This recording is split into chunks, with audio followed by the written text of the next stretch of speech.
안녕하세요. 전 시간까지는 이제 신용장에 대한 정의하고 기본 원칙들 좀 보셨고요. 그리고 뭐 핵심 OX도 좀 풀어봤어요. 그래서 무신용장 결제 방식으로는 송금한 방식, 뭐 추심, 국제 팩토링, 포페이팅 이렇게 큰 네 가지가 있고요. 그 다음이 이제 신용장 거래예요. 그죠? 신용장 거래 뭐 기본 당사자, 기타 당사자 다 봤어요. 그래서 제가 지금 얘기한 큰 툴을 먼저 보시고 그 다음에 디테일하게 공부를 하시는 거 꼭 잊지 마셔야 되고요.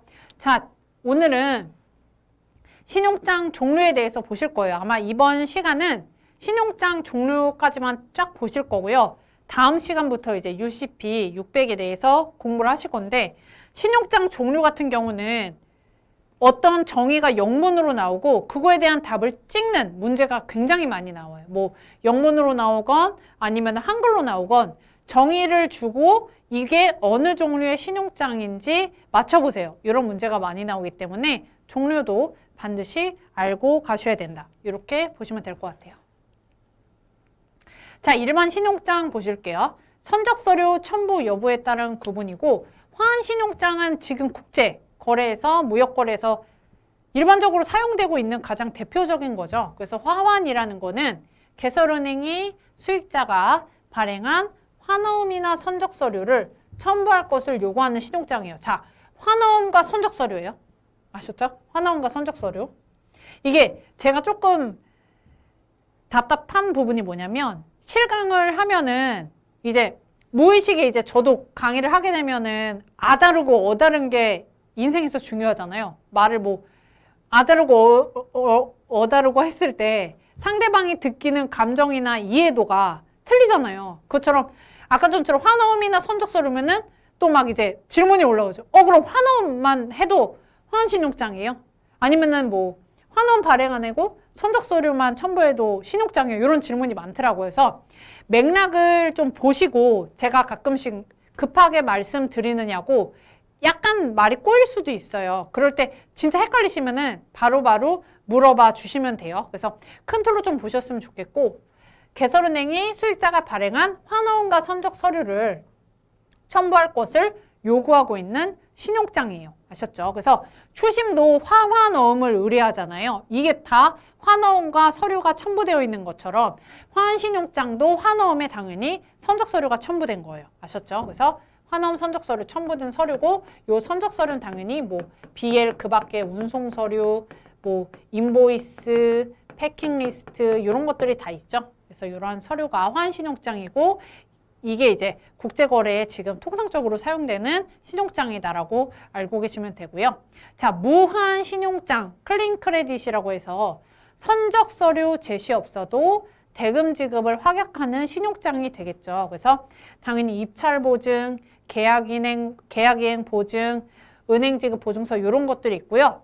뭐 요 정의를 두고 이게 화환신용장인지 무화환신용장인지 문제가 나오진 않아요. 그냥 요거는 그냥 베이스라고 보시면 돼요.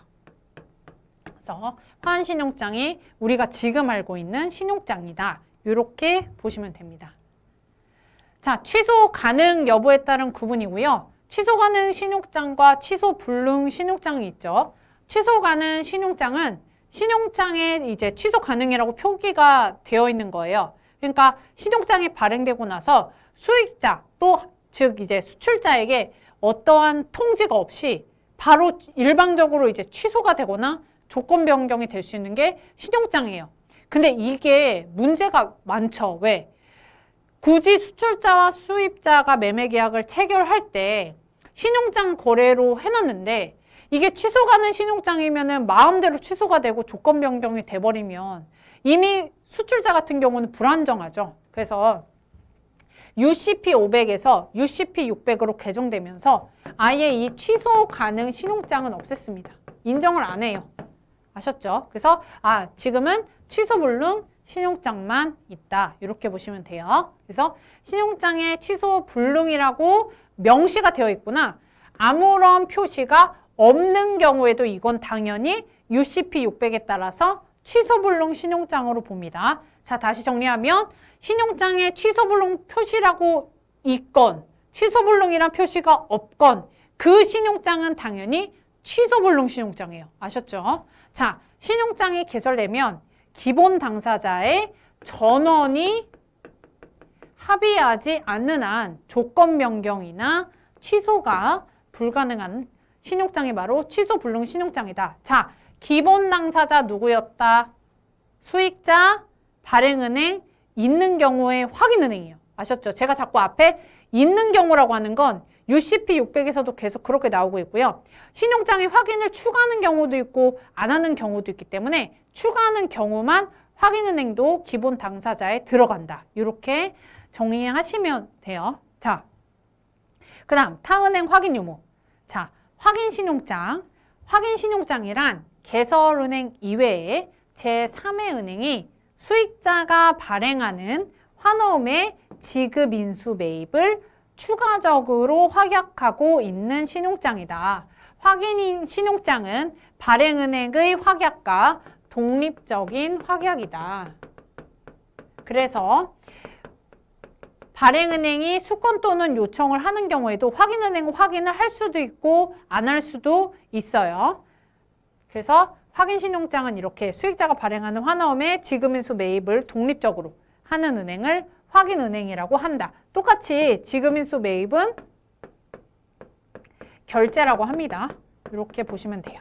그래서 결제, 뭐 지급, 이행 다 동일한 단어니까 이러한 단어 정의를 좀 안 해드리면 헷갈려 하시는 분들이 많아요. 왜냐하면 무역을 당연히 전공하시는 분들도 있고 전공하지 않으신 분들도 있기 때문에 이렇게 뭐 말씀을 계속 디테일하게 드리니까 아시는 분들은 그냥 한 번 더 이제 생각하고 가시면 돼요. 그래서 확인 신용장이 있고